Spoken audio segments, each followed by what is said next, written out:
The sun has set. The battles of the day are over. For most, this is the time to go numb. We retreat into the blue light of our screens, drowning out the day's frustrations with mindless noise until we fall into an exhausted, reactive sleep. But for the Stoic, the day does not end when the work stops. The most important meeting of your life is about to begin. It's a meeting with the only person who can truly judge you. It's a meeting with yourself. 2,000 years ago, Seneca wrote that when the light was removed and his wife had fallen silent, he would examine his entire day, measuring his actions against his soul. If you want to wake up with purpose, you must first go to bed with clarity. Stoicism is often called a philosophy of the porch, but it is also a philosophy of the pillow. The Evening Review is the process of closing the loop. Without it, your mistakes remain unlearned, your triumphs remain uncelebrated, and your anxieties carry over into the next dawn like a debt you cannot pay. In this exploration, we will break down the Stoic evening ritual into 15 specific review pillars. We will learn how to transform sleep from an escape into a period of recovery, and how to turn your bed into a place of profound mental discipline. Why do we feel so restless at night? It's because our brains are trying to process 1,000 unfinished open loops. The rude comment you didn't address, the task you procrastinated on, the flash of anger you felt at lunch. These things don't disappear just because it's dark. They sit in your subconscious, festering as stress. The unexamined sleep is why you wake up tired. You are carrying yesterday's baggage into today's sanctuary. Stoicism offers a way to drop the weight before you close your eyes. The 15 review pillars. Pillar 1, the Pythagorean audit. Let not sleep admit to your soft eyelids till you have thrice examined each of the day's actions. Though often attributed to the Pythagoreans, the Stoics, especially Epictetus and Seneca, adopted this 3-question audit as their primary tool. It is a forensic accounting of the soul.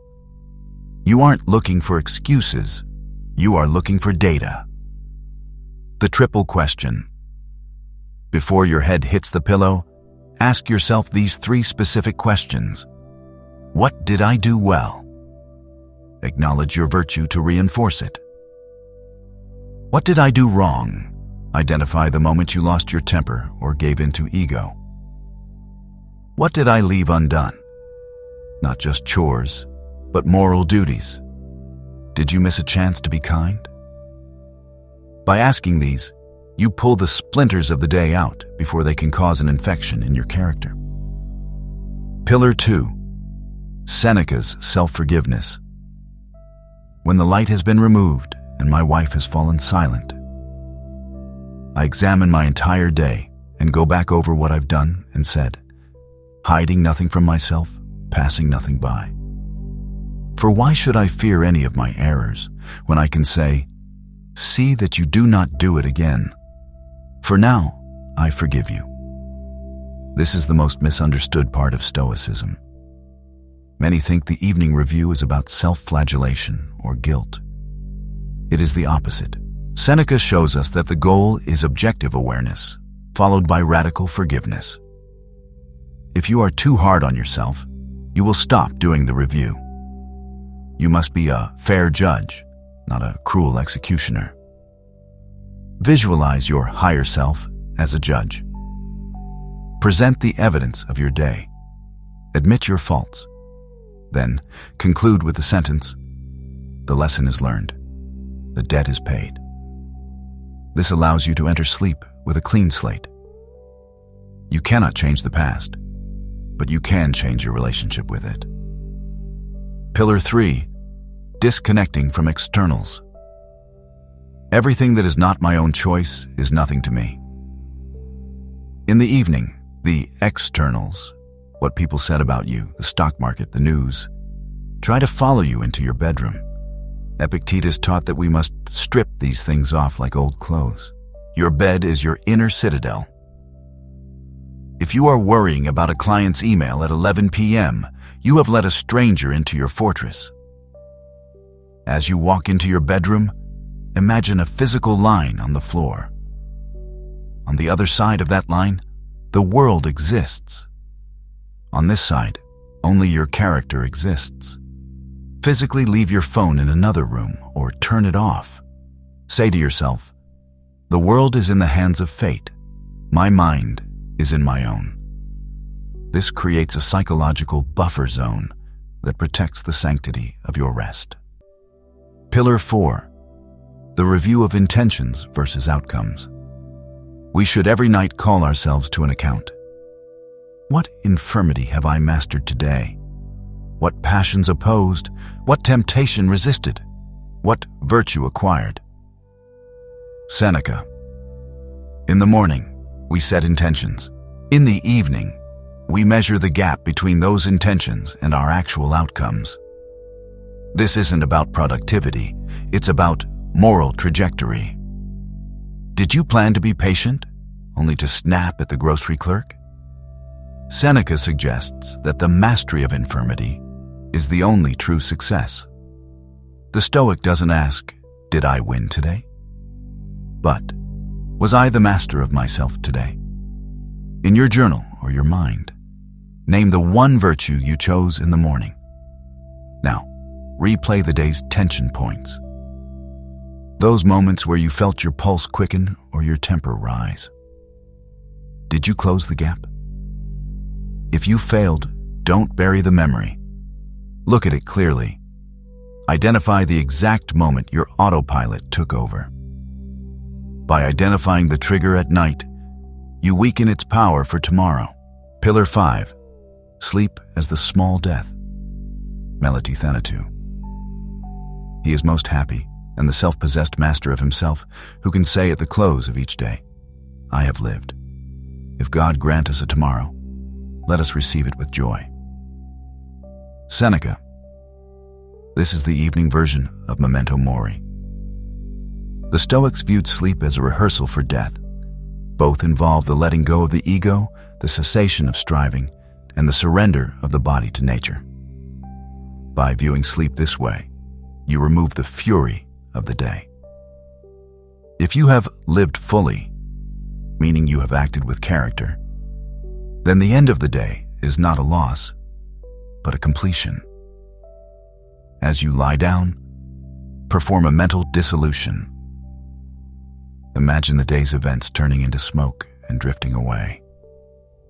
Tell yourself, "I have played my part. The book of this day is closed." If you were to never wake up, would you be satisfied with the last chapters you wrote? This perspective turns sleep into a profound act of gratitude rather than a frustrated collapse. Pillar 6. Epictetus on the inward turn. When you have shut your doors and darkened your room, remember never to say that you are alone, for you are not. But God is within, and your genius is within. Epictetus reminds us that the evening is the time when the audience of the world disappears. During the day, we often act for others, for our bosses, our followers, or our families. But at night, the genius, the daemon, or inner spark, is the only witness. This pillar is about intellectual honesty. You can lie to the world, but you cannot lie to the darkness of your own room. After you turn off the lights, stay in total silence for 2 minutes before trying to sleep. Do not meditate on a goal. Simply be aware of your own consciousness. Acknowledge that the you that exists in this silence is more real than the you that exists in your job title or your social status. Connect with that inner witness. Pillar 7. Marcus Aurelius on removing vain imaginations. Wipe away all imagination, as if to say to yourself, "It is in my power now to keep this soul of mine free from any wickedness of lust or any trouble whatsoever."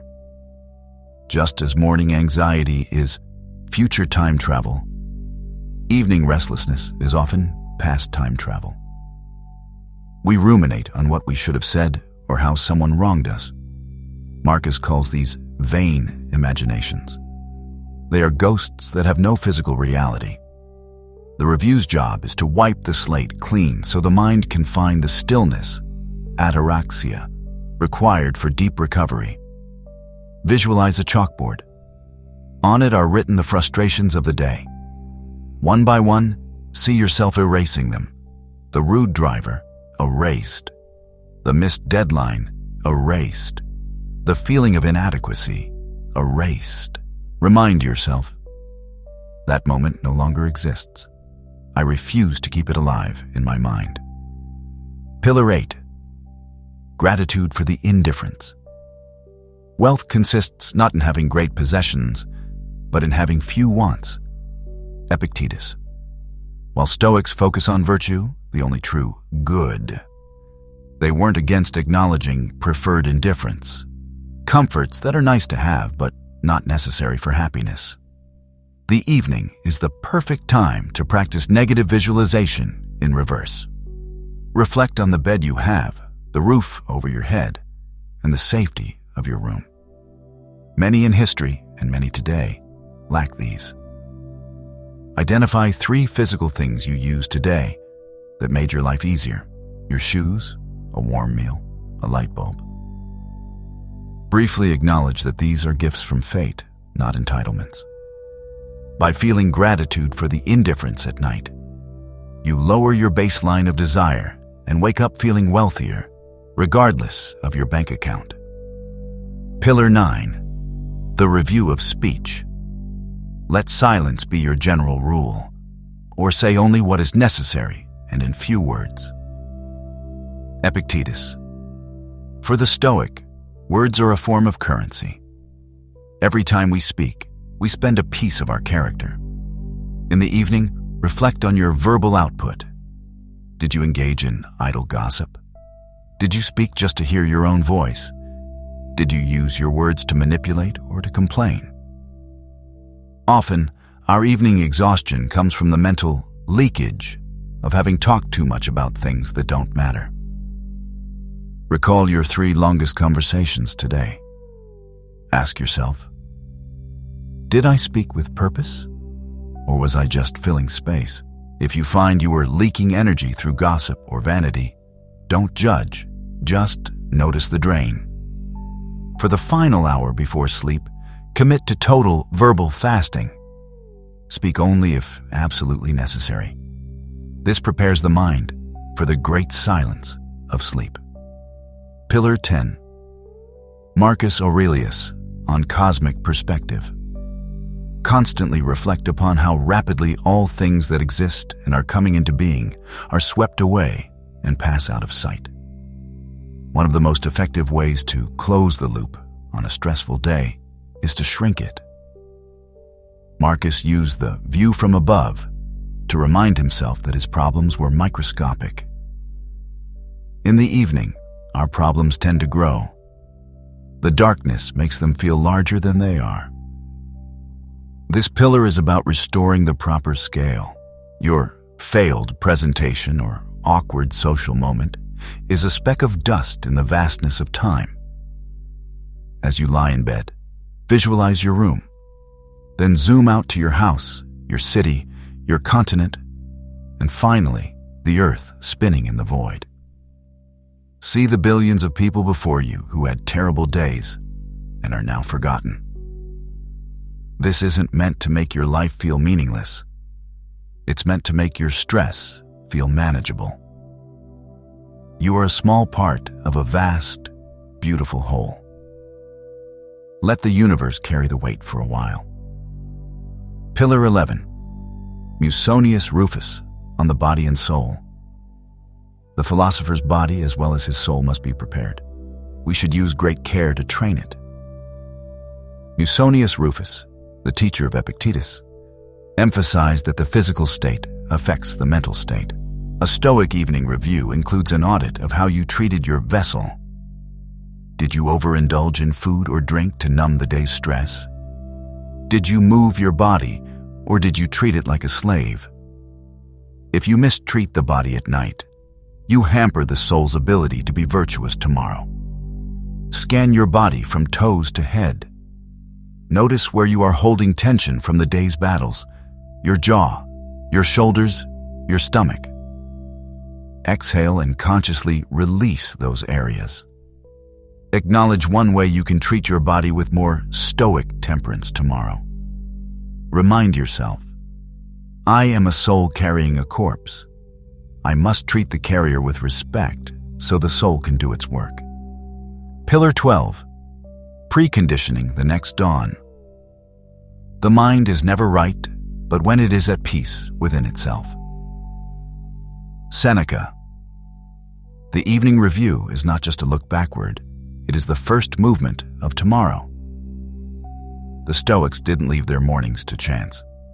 By reviewing what went wrong today, you are essentially pre-programming your brain for a better reaction tomorrow.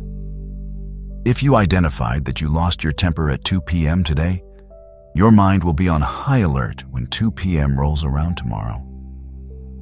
Before you close your eyes, visualize the hardest moment you anticipate tomorrow. See yourself handling it with the stoic virtues you lack today. If you were impatient today, see yourself being calm tomorrow. By practicing the virtue in your mind during the evening, you create mental muscle memory. You are essentially training while you sleep. We have audited our actions, we have shrunk our problems to their cosmic size, and we have forgiven ourselves for being human. Now comes the climax of the evening review, the final surrender. In the modern world, we fight sleep. We treat it as an enemy of productivity, but the Stoic sees sleep as the ultimate act of trust in the universe. You are letting go of your control, your consciousness, and your defenses. Amor Fati of the night. It is the realization that you have done your best with the tokens you were given today. You are now returning those tokens to the great bank of fate. There is a profound, almost supernatural peace that comes when you can say, if I do not wake up, I have lived enough. If I do, I shall live again. This is where discipline turns into freedom. You are no longer a slave to your past mistakes or your future fears. You are a soul in repose. Pillar 13. The review of the preferred indifference. No man is more unhappy than he who never faces adversity, for he is not permitted to prove himself. Seneca. Most of us end our day tallying our losses. The money we didn't make, the praise we didn't receive, or the comforts we missed. The Stoic flips the ledger. We review our preferred indifference, the things that are nice to have but not essential to a virtuous life, and we mentally give them back. This is the practice of detachment. If you can be happy without the extras, you are invincible. As you lie in your comfortable bed, imagine for a moment that it is gone. Imagine you are sleeping on the floor or in a cold room. Ask yourself, is this what I feared? By realizing that your character would still be intact, even if your comforts were stripped away, you remove the night terrors of financial or social loss. You find that your peace is not bought, it is built. Pillar 14. Cleansing the subconscious, the catharsis. The soul is dyed the color of its thoughts. Marcus Aurelius. Your mind does not stop working when you sleep. It digests the day. If you go to bed thinking of an argument, your subconscious will spend 8 hours coloring your soul with resentment. This pillar is about psychological hygiene. Just as you wash the dirt of the city off your skin, you must wash the agitation of the world off your mind. You are protecting your internal dye. Close your eyes and visualize a waterfall of clear, cool light. See it washing through your mind, carrying away the mud of the day's conflicts. the dust of the day's trivialities, and the stains of your own ego. Leave the mind colorless and neutral. Enter sleep as a blank slate, ready to be dyed with the fresh, vibrant colors of a new dawn. Pillar 15. The final breath of gratitude. Let us go to our sleep with joy and gladness. Let us say, I have lived. I have finished the course which fortune set for me. Seneca. The final pillar is the simplest and the hardest. It is the transition from doing to being. Most of us struggle to sleep because we feel unfinished. There is always one more email, one more chore, one more worry. The Stoic recognizes that finished is a state of mind, not a state of the to-do list. If you have acted with virtue, the day is complete, regardless of the tasks left on your desk. Make these the last words you think before losing consciousness. I have lived. It is a statement of victory. It means you did not let the day pass you by in a trance. You were awake, you were challenged, and you stayed true to your principles. In those 3 words, you find the great peace that no modern sleep aid can provide. We have walked through the 15 pillars of the Evening Review.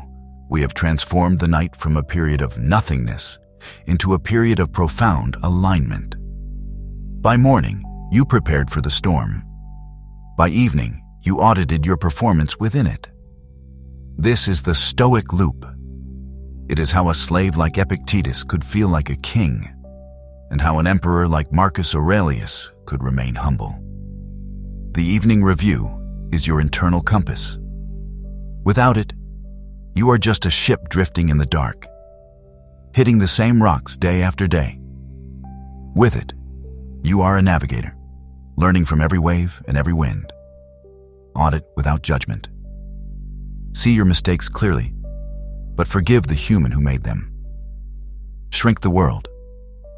Use the view from above to remind yourself that your stress is temporary. Die to the day.